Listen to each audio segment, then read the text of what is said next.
तो इस स्टोरी की स्टार्टिंग में हमें एक ऐसा साम्राज्य दिखाया जाता है जहाँ रातें सिर्फ अंधेरा ही नहीं लाती बल्कि लाती है अपने साथ डर और खामोशी भी। और इस महल में जीता तो सबको ही है, लेकिन चैन से कोई नहीं जी पाता, क्योंकि इस महल का जो किंग होता है वो सिर्फ ताकतवर ही नहीं बल्कि बेरहम भी है, जिससे लोग बहुत डरते हैं, और यहाँ तक कि उसकी परछाई से भी। और ये हमारा मेन लीड होता है जो कि एक बहुत बड़ा सम्राट है जिसका नाम हान होता है। और इस किंग के बारे में कहा जाता है कि ये सिंहासन के लालच में अपने सगे भाई को खुद जान से मार दिया था। और यहाँ तक कि वो महल के नौकरों में भी दया नहीं दिखाता, वो बस मौका ढूंढता है कि कैसे किसी नौकर को मार दिया जाए और इस महल से बाहर निकाल दिया जाए।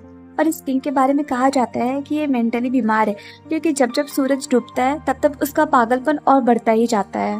और साथ में ये भी कहा जाता है कि वो किसी को अपने पास आने नहीं देता, खासकर औरतों को, क्योंकि उसे औरतों से नफरत है। और अगर कभी गलती से कोई औरत उसे छू ले तो वो बर्दाश्त नहीं करता, वो उसे जान से मार देता है।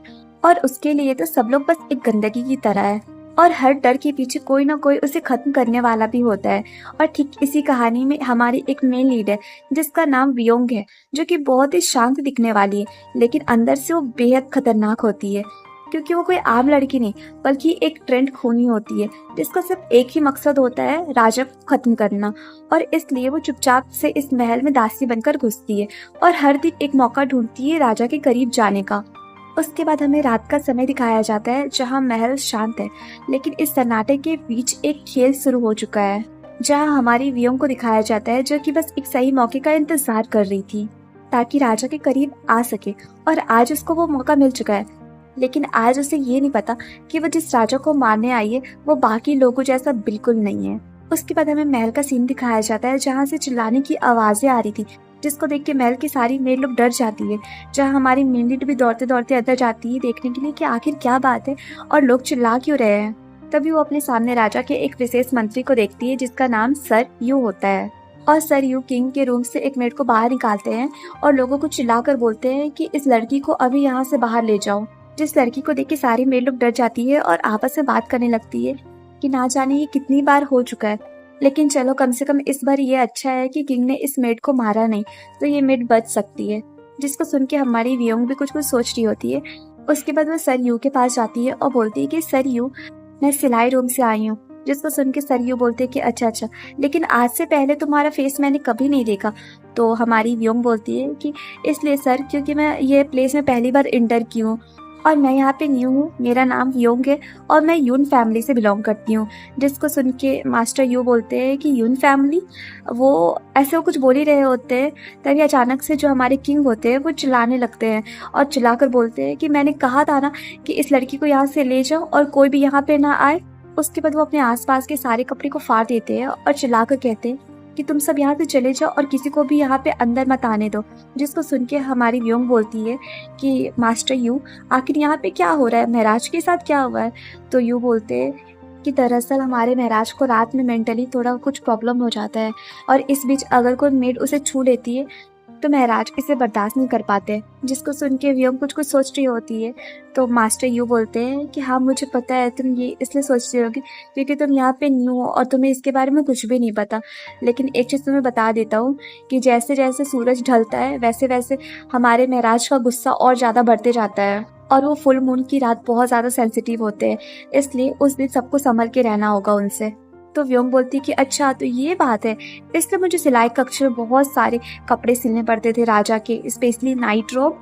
तो मास्टर यू बोलते और नहीं तो क्या, यही रीज़न है, सोने से पहले महाराज जिस चीज़ को भी छूते हैं वो उसे गुस्से में टुकड़े टुकड़े कर देते हैं, और इसका कोई उपाय ही नहीं, इसलिए तुम्हें और ज़्यादा ड्रेस सिलना पड़ेगा। जिसको सुन के वियोंग थोड़ा इरिटेट होती है और बोलती है कि मास्टर यून, क्या आप जानते हैं कि इन कपड़ों को सिलते हुए मैंने कितनी रातों की नींद हराम की है अपनी।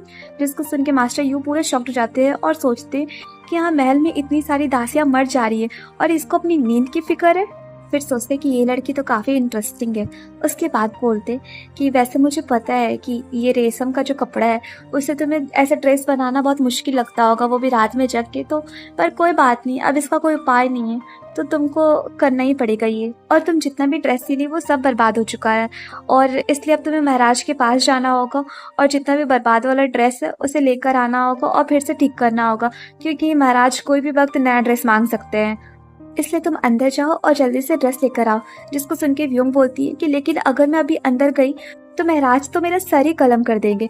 जिसको सुन के मास्टर यूँ बोलते हैं कि नहीं नहीं, तुम इतना मत चिंता करो, वो अपना गुस्सा निर्दोष व्यक्ति पे नहीं निकालते हैं, इसलिए तुम बेफिक्र होकर जाओ, समझी। मैं तुम्हारा गारंटी देता हूँ कि तुम सही सलामत बाहर आ जाओगी। और वो हंस हंस के बोल रहे होते हैं, जिससे हमारी व्योम और इरिटेट होती है। उसके बाद वो राजा के रूम की साइड जाने लगती है और सोचती है कि महराज अभी रूम के अंदर ही है, तो मुझे सावधानी से रहना होगा। उसके बाद वो देखते ही देखते महराज के रूम के अंदर एंटर कर जाती है, जहाँ वो देखती है कि सारा कपड़ा बहुत गंदे तरह से फटा हुआ है। महराज का पर्दा, रूम का सारा कपड़ा सब इधर उधर बिखरा पड़ा हुआ है। जिसके बाद वो अपना एक कपड़ा जाके उठाती है और सोचती है कि महराज का रूम को देखकर ऐसा लग रहा है जैसे कोई युद्ध क्षेत्र हो और यहीं पे लड़ाई स्टार्ट हुआ हो। और वह ऐसे सोचते सोचते कुछ कुछ कपड़ा उठा रही होती, तभी अचानक से वहाँ पे महराज का आवाज़ सुनाई देता है, जो कि वो चिल्ला के कह रहे होते हैं कि तुम्हारा हिम्मत कैसे हुआ अंदर आने का। जिसको सुन के व्योम पूरा डर जाती है। फिर वो सामने महराज की साइड देखती है, जहाँ देखती है कि महराज पर्दे के पीछे हैं, जो कि चिल्ला के पूछ रहे होते हैं कि आखिर तुमसे किसने कहा कि तुम यहाँ अंदर आ सकती हो? क्या तुम्हें मेरा आदेश मजाक लग रहा है? जिसका बात सुन के व्योम जल्दी से माफ़ी मांगने के लिए झुक जाती है और बोलती है कि महराज मुझे माफ़ कर दीजिएगा, मैं तो एक मामूली नौकरानी हूँ जो कि सिलाई कक्ष से हूँ, और मैं यहाँ पे आपके बिखरे हुए कपड़े को कलेक्ट करने आई थी ताकि मैं उसे फिर से सिल के आपको पहुँचा सकूँ। तो किंग बोलता कि तुम एक तो बिना पूछे यहाँ पे मेरे कमरे में घुस गई हो और तुम मुझे यहाँ तक कि ग्रीड भी नहीं कर रही हो, तो तुम क्या सोचती हो? तो व्योम बोलती है कि महाराज प्लीज़ मुझे माफ़ कर दीजिए, मेरा ऐसा कोई भी इंटेंशन नहीं था, और मैं इतनी पढ़ी लिखी नहीं हूँ, इसलिए मुझे नहीं पता है कि यहाँ पे कैसे रहा जाता है, इसलिए प्लीज़ मुझे माफ़ कर दीजिएगा महाराज। तो महाराज बोलते हैं कि यहाँ घुसने की तो तुम्हें हिम्मत बहुत है, लेकिन उतनी अक्ल नहीं है तुम्हारे पास। तो बेचारी व्योम बोलती है कि प्लीज़ महाराज प्लीज़ मुझे माफ़ कर दीजिएगा। तो किंग बोलते हैं कि माफ़ी मांगने से पहले तुम्हें अंजाम के बारे में सोच लेना चाहिए था। और ऐसे बोल के वो जल्दी से अपना तलवार निकाल कर व्योम के गर्दन पे लगा देते हैं, जिसको देख के व्योम थोड़ा शॉक्ड जो हो जाती है, लेकिन कुछ ज़्यादा रिएक्ट नहीं करती। जिसको देख के महाराज बहुत आश्चर्यचकित हो जाते हैं और बोलते हैं कि ये कितना इंटरेस्टिंग है, तुम काँप भी नहीं रही हो, वैसे तुम काँप क्यों नहीं रही हो? तो व्योम किंग को कॉन्फिडेंस भरी नज़रों से देखती है, जिसको देख के महाराज पूरे शॉक्ड हो जाते हैं और बोलते हैं कि क्या तुम्हें अपनी जान की वैल्यू नहीं है जो मुझे इस तरह से देख रही हो? तो व्योम अपना नज़र झुका लेती है। उसके बाद किंग बोलते हैं कि मैंने सुना था कि सिलाई कक्ष में एक नया व्यक्ति आया है, तो क्या वो तुम ही हो? तो व्योम बोलती है कि हाँ महाराज वो मैं ही हूँ। उसके बाद वो जल्दी जल्दी अपना कपड़ा उठाने लगती है और बोलती है कि महाराज इस दासी के द्वारा बनाया गया कपड़ा आपको पसंद नहीं आया? तो किंग बोलते हैं तुम्हें अपनी जान की परवाह नहीं है बल्कि कपड़ों की चिंता है। उसके बाद बोलते कि सर अपने आसपास का नज़ारा देखो, ये कितना गंदा है। उसके बाद वो हंसने लगते हैं पागल की तरह और बोलते हैं कि इतना गंदगी देख के मुझे तो ऐसा लग रहा है जैसे मैं पागल ही हो जाऊंगा। और यहाँ पे किंग का मेंटल हेल्थ थोड़ा स्टेबल नहीं होता है, इसलिए सब जगह उन्हें ब्लड दिखाई दे रहा होता है, लेकिन रियल में ऐसा कुछ नहीं होता। और इधर व्योम सारे प्लेस को देख के सोचती है कि यहाँ का प्लेस तो बहुत ही साफ सुथरा है, एक बूंद भी गंदगी का नामो निशान नहीं है, तो ये किंग को कैसे इतना गंदगी दिख रहा है? और वो ये सब सोच रही होती है, तो फिर अचानक से किंग को कुछ होने लगता है और वो बहुत ही ज़्यादा परेशान होने लगते हैं और बोलते हैं कि मुझे नाइट में ये बिल्कुल बर्दाश्त नहीं होता है। उसके बाद उन्हें अपने हाथ में ब्लड दिखाई दे रहा होता है और सब जगह ब्लड दिखाई दे रहा होता है, जिससे वो खुद को हर्ट करने का कोशिश कर रहे होते हैं। जिसको देख के व्योम पूरा शॉक्ड हो जाती है और वो जल्दी से किंग को कंफर्ट करने के लिए उसके पास जाती है और उसे कंफर्ट कर रही होती है और उसे टच भी कर रही होती है, जिसको देख के किंग पूरा शॉक्ड हो जाते हैं और वो गुस्से में चिल्लाते हैं कि तुम्हारा इतना हिम्मत कैसे हुआ कि तुम मुझे टच करो? तुम बहुत ही घटिया लड़की हो, मुझे टच करने का हिम्मत कर रही हो, और तुम्हें देख के ऐसा लगता है जैसे तुम जीने से तंग आ गई है, तो ठीक है मैं तुम्हारी ये इच्छा पूरी कर देता हूँ। और वैसे बोल ही रहे होते हैं तभी व्योम बोलती है कि क्या आप डर रहे, क्या आपको डर लग रहा है? जिसको सुन के किंग पूरा शॉक्ड हो जाते हैं और बोलते हैं कि क्या तुम ये क्या बोल रही हो? तो व्योम बोलती है कि भले ही मैं एक मामूली मेड हूँ, लेकिन यहाँ पे जो डर रहा है वो आप है महाराज, मैं बिल्कुल भी नहीं डर रही हूँ। वैसे महाराज आप तो राजा है, आपको किस बात की चिंता है? जिसको सुन के राजा को गुस्सा आता है और मन में सोचते हैं कि ये लड़की तो बिल्कुल भी नहीं डर रही है मेरे से, और इसे सच का कैसे पता चल गया कि मैं डर रहा हूँ? फिर सोचते कि वैसे इस लड़की को देख के ऐसा लग रहा है जैसे सच में मेरे से बिल्कुल नहीं डरती है, इतने कॉन्फिडेंस से मेरे सामने बोल रही है, और यहाँ तक कि मैं इसके गर्दन में तलवार रखा तो भी नहीं डरी। इसलिए मुझे लगता है कि ये लड़की कुछ तो अलग है, और अब मैं इसे टच कर रहा हूँ तो भी मुझे अजीब सा फील नहीं हो रहा है, तो कोई तो बात है इस लड़की में। उसके बाद ऐसे सोचकर बोलते हैं कि आखिर तुम भूत हो या क्या हो जो मुझसे बिल्कुल नहीं डर रही हो? तो व्योम बोलती कि महाराज मुझे माफ़ कर दीजिएगा, दरअसल मैं इस स्टेट की नहीं हूँ, मैं बाहर से आई हूँ, इसलिए आपको थोड़ा अलग लग रहा होगा मेरे से। वैसे महाराज मुझे सब चीज़ के लिए माफ़ कर दीजिएगा। तो महाराज बोलती है कि ठीक है, अगर तुम माफ़ी मांग रही हो तो इस बात मैं तुम्हें माफ़ कर देता हूँ। इसलिए अब तुम यहाँ से जितना भी कपड़ा है लेके जाओ, और नेक्स्ट टाइम जब तुम सील लोगी तो खुद से मुझे देने के लिए आना, और किसी और मेड को यहाँ मत भेजना। मैं चाहता हूँ कि तुम ही मेरी सेवा करो, क्योंकि तुम बाकी सारी मेड से कुछ अलग हो। उसके बाद सीन शिफ्ट होता है और हमें दिखाया जाता है कि नाइट हो चुकी है और व्योम कुछ कुछ सोचते सोचते जा रही होती है और सोच रही होती है कि आखिर महराज बाहर से तो इतने मतलब कठोर दिखते हैं, लेकिन अंदर से वो थोड़े डरे डरे से है। आखिर क्या बात हो सकती है जो इतना डरे डरे है। और वो ये सब सोचते सोचते जा ही रही होती, तभी अचानक से एक आदमी आता है और उसका मुंह कवर करके उसे कोना में ले जाता है, जिससे व्योम तुरंत एक्शन मोड में आ जाती है और उस आदमी के गर्दन में अपना चाकू रख देती है, जिसको देख के वो आदमी हंसता है और बोलता है कि तुम्हें और फास्ट होना चाहिए था, तुम बहुत ही स्लो हो और ये शर्म की बात है। जिसको देख के व्योम बोलती है कि सामयोंग तुम यहाँ क्या कर रहे हो। तो सामयोंग हंसता है और बोलता है कि तुम्हें देखे हुए कुछ ही दिन हो गया, लेकिन ऐसा लग रहा है तुम कमजोर होते जा रही हो और स्लो भी। वैसे तुम राजा से मिली, कैसा रहा मीटिंग। तो व्योम बोलती है कि हाँ ठीक ठाक था, अभी ज़्यादा कुछ हुआ नहीं है। तो सामयोंग बोलता है कि तुम हमेशा याद रखना कि तुमको यहाँ पे मिशन के लिए भेजा गया है ताकि तुम राजा को मार सको। तो व्योम बोलती कि हाँ मुझे याद है। तो सायोंग बोलता है कि वैसे मैं बहुत हैरान हो गया था ये जानकर जब मास्टर ने तुम्हें चूज़ किया था राजा को मारने के लिए। तुम इतनी प्यारी सी मासूम से दिखती है। वैसे मुझे पता है कि तुम सिड्यूस तो कर लोगी राजा को, लेकिन फिर भी थोड़ा तो मुझे डर लग ही रहा है कि तुम कर पाओगी भी कि नहीं। तो व्योम बोलती है कि मैं कर लूँगी, और वैसे भी मैंने जो बुक पढ़ा है उससे मुझे पता चल गया है कि सारे लड़के एक जैसे ही है, तो मुझे राजा को सीड्यूस करने में प्रॉब्लम नहीं होगा, इसलिए तुम इसके बारे में मत सोचो। तो सायोंग बोलता है कि तुम बहुत ही भोली हो, तुम्हें नहीं पता कि राजा कैसे हैं, लेकिन फिर भी मैं तो नहीं बोलूँगा कि तुम थोड़ा संभल के रहना। फिर बोलता कि मैं राजा के बारे में ये सुनकर रखा हो कि राजा का मानसिक स्थिति ठीक नहीं है, इसलिए आज तक कोई भी लड़की उसके कमरे तक नहीं पहुंच पाई। तो व्योम बोलती है कि तुम परेशान मत हो, मैं कर लूँगी। तो सायोंग बोलता है कि तुम जब ऐसे बोल रही हो ना तो मैं थोड़ा और चिंता करने लग गया हूँ, क्योंकि अभी थोड़ी देर पहले जब मैं तुम पे अटैक किया था तो तुम अपने आप को बचा ही नहीं पाई थी, तुमको आराम से मैं मार सकता था। तो तुमको भी लगता है कि और भी सीखने का ज़रूरत है, तुम अभी भी नहीं सीखी हो पूरे अच्छे से, तुम तो बस किसी प्रकार अभी अटैक से बच गई। फिर बोलता कि हमारे ग्लोरी गैंग का मेंबर तभी कोई बन सकता है जब वो अपना मिशन अच्छे से कंप्लीट कर दे। जिसको सुन के व्योम थोड़ा नर्वस फील करती है। उसके बाद सायन बोलता है कि मेरी बात ध्यान से सुनो, तुम्हें यहाँ सतर्क रहना होगा और हर कदम सोच समझकर उठाना होगा, और तुम हमारे मास्टर का एहसान भी मत भूलना। जब तुम्हारे मॉम डैड तुम्हें त्याग दिए थे तो हमारे मास्टर ही ने ही तुम्हें पाल पोस कर बड़ा किया है, तो वो भी एहसान भूलना मत। तो व्योम बोलती कि हाँ मुझे याद है और मैं ये कभी नहीं भूलूंगी, और वैसे भी मास्टर मेरे पे ट्रस्ट करते हैं इसलिए मुझे इतना बड़ा मिशन दिए है, इसलिए तुम अब टेंशन मत लो और यहाँ से जाओ, मैं अपना मिशन पूरा कंप्लीट कर लूँगी। तो सायंग बोलता है कि हाँ करना ही पड़ेगा, क्योंकि तुम्हारा मिशन ही डिसाइड करेगा कि हमारा फ्यूचर क्या होगा। उसके बाद बोलता कि अगर तुम इस मिशन में फेल हो जाती हो तो इसका अंजाम भुगतने के लिए तैयार हो जाना, तुम्हें बर्बाद कर दिया जाएगा और इस प्लेस को भी बर्बाद कर दिया जाएगा। तो व्योम बोलती है कि लेकिन आप लोग का जो प्लान है वो ज़्यादा खतरनाक नहीं है, और यहाँ पे प्लान होता है कि महराज को किसी तरह से सिड्यूस करके उसे अपने प्यार के जाल में फंसाना है, और जब वो एक बार प्यार के जाल में फंस जाए तो उसके बाद उसके टुकड़े टुकड़े कर देना है और उसकी जगह पे उसके छोटे भाई को राजगद्दी में बैठाना है, जिसमें यहाँ पे प्राइम मिनिस्टर भी मिला हुआ होता है। उसके बाद व्योम बोलती है कि मास्टर हमारे इतने बड़े राज्य का जीमा क्राउन प्रिंस को कैसे दे सकते हैं, क्योंकि क्राउन प्रिंस का एज तो अभी सिर्फ 14 साल हो रहा है और इतने छोटे एज में वो कुछ भी नहीं कर सकते, हमारे साम्राज्य को प्रोटेक्ट भी नहीं कर सकते।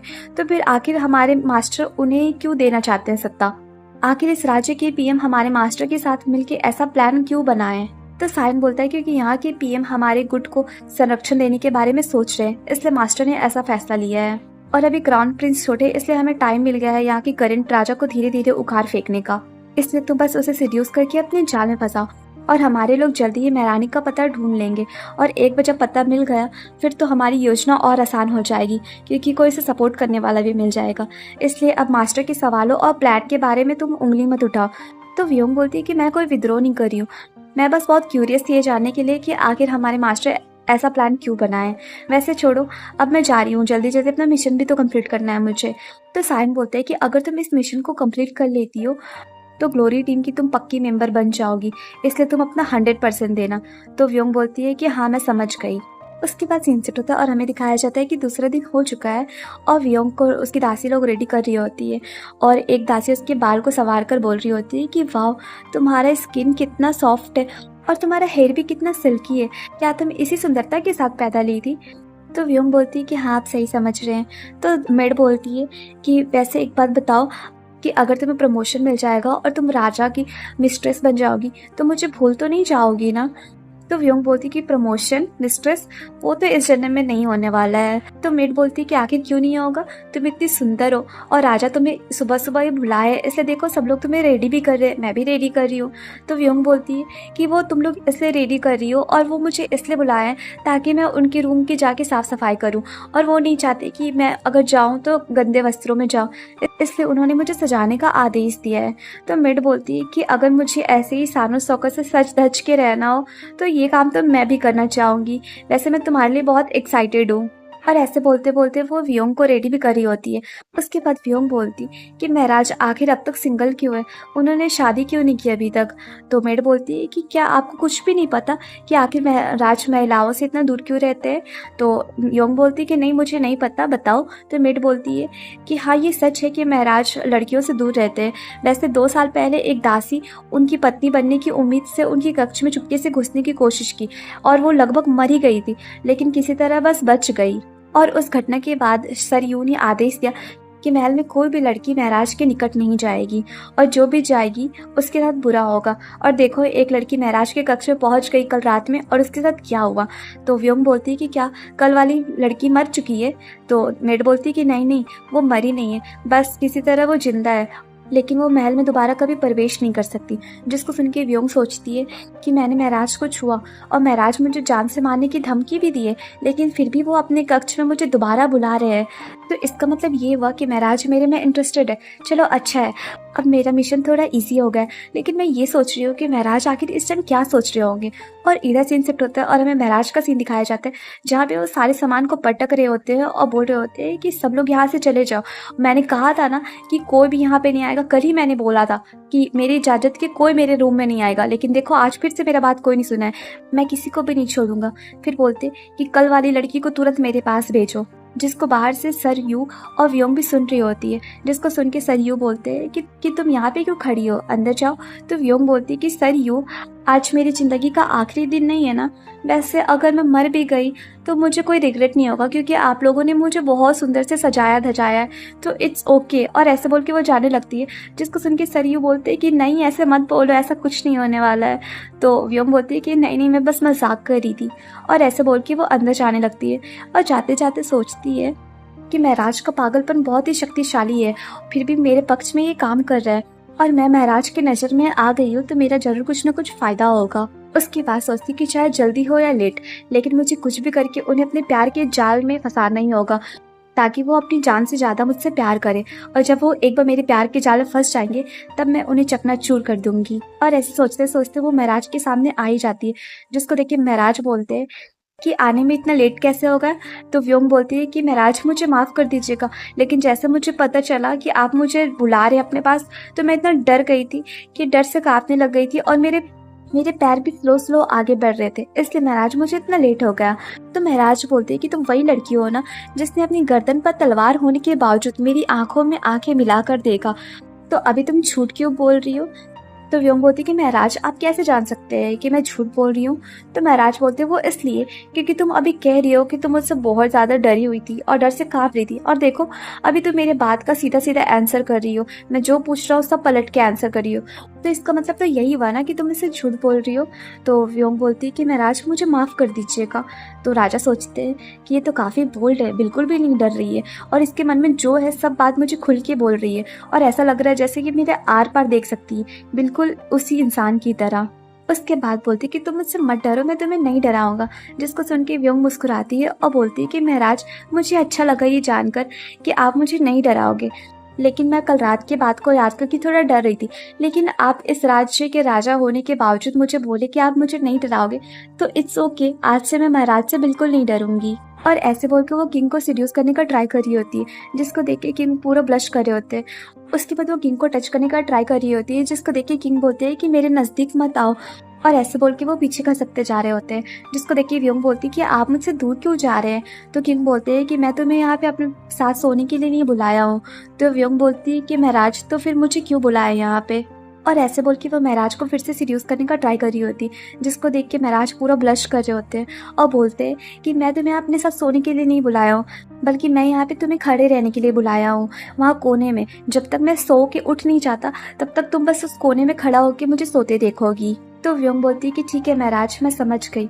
उसके बाद दिखाया जाता है कि आधा रात गुजर चुका है और व्योम कोने में बैठे बैठे राजा को देख रही होती है। तभी उसका नजर पड़ता है राजा पे, जो कि नींद में ही बहुत परेशान लग रहे होते हैं, जिसको देख के व्योम सोचती है कि क्या बात है, आखिर ये कोई सपना देख रहे हैं। और ऐसे सोच के वो महराज के पास जाती है और एक गीला कपड़ा उनके हेड पे रखती है और उन्हें कंफर्ट करने का कोशिश कर रही होती है।